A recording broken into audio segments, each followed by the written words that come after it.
Assalamualaikum warahmatullahi wabarakatuh.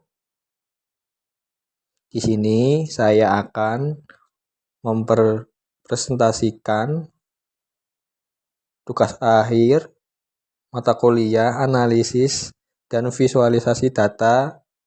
Perkenalkan, nama saya Fajar Niko Pratama, NIM 24225028.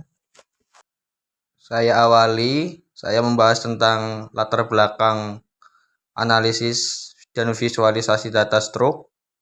Yang pertama, stroke merupakan masalah kesehatan serius, dapat menyebabkan kematian dan kecacatan. 2. Deteksi dini dan analisa faktor resiko penting untuk pencegahan stroke. 3. Analisis data kesehatan membantu mengidentifikasi pola dan hubungan antara faktor resiko. 4. Dataset yang digunakan untuk menganalisis kemungkinan stroke, faktor medis dan demografis. 5. Visualisasi data mendukung pemahaman dan pengambilan keputusan berbasis data. Bahas dataset. Yang pertama, data yang digunakan healthcare dataset for stroke Kaggle. 2. Memiliki 12 kolom dan 150 baris. Jenis data kombinasi numerik dan kategorial. Yang kedua, kita bahas pembersihan data. Yang pertama, kolom PMI ditemukan memiliki 201 data kosong. 2. Nilai kosong pada PMI inputasi menggunakan nilai median dari kolom tersebut menggunakan Excel. 3. Kolom lain seperti gender, smoking status, AG, hypertension, dan stroke tidak memiliki nilai kosong. 3. Variabel yang digunakan ada 4, yaitu status rokok, usia,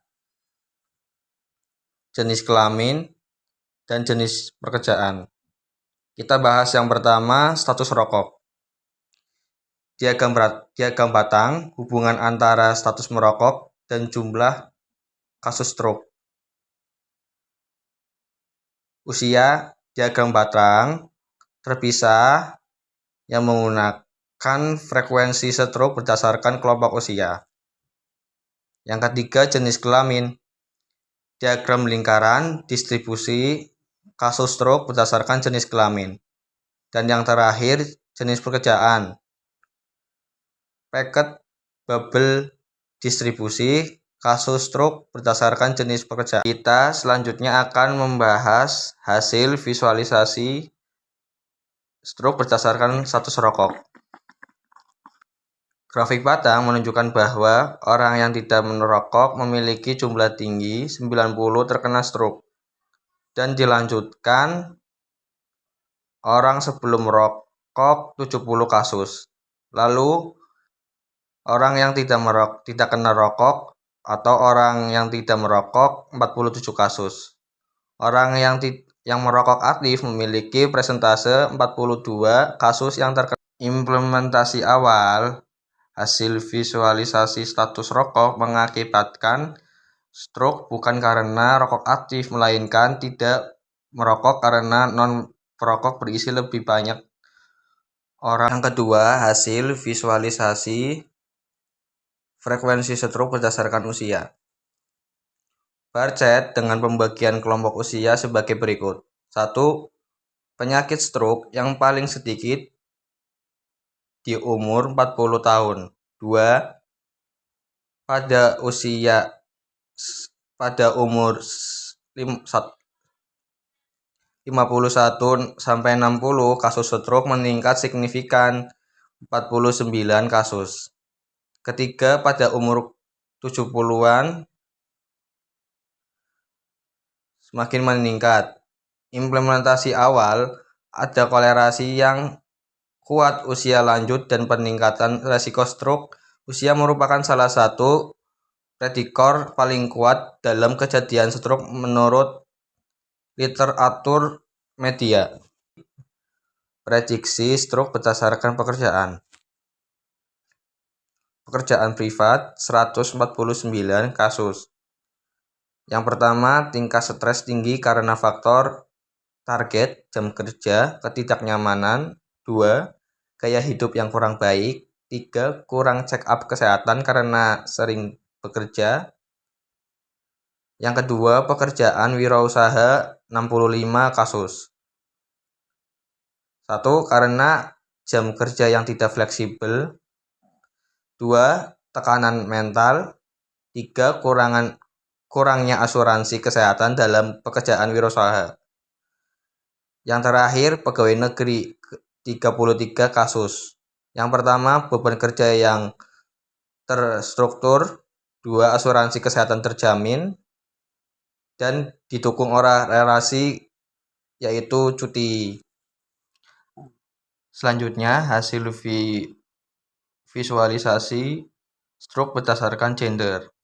VChat menampilkan bahwa satu penyakit stroke lebih banyak dialami oleh gender perempuan yaitu 141 kasus. Kedua, tidak ada mengalami stroke di gender other.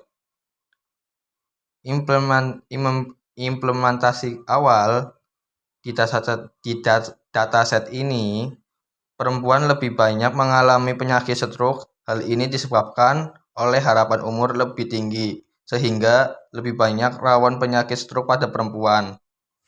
Akhir adalah kesimpulan. Dari analisis yang saya buat, ada beberapa kesimpulan sebagai berikut. 1. Usia yang paling rawan terkena penyakit stroke pada umur 50-an ke atas dan memuncak 70-an. Kedua, jenis kelamin perempuan menunjukkan bahwa lebih besar terkena penyakit stroke dibandingkan laki-laki meskipun perlu kajian lebih lanjut.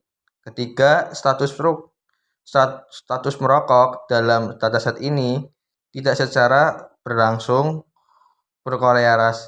berkolerasi positif dengan stroke sehingga diperlukan analisis lanjut yang mempertimbangkan faktor usia dan kesehatan lainnya.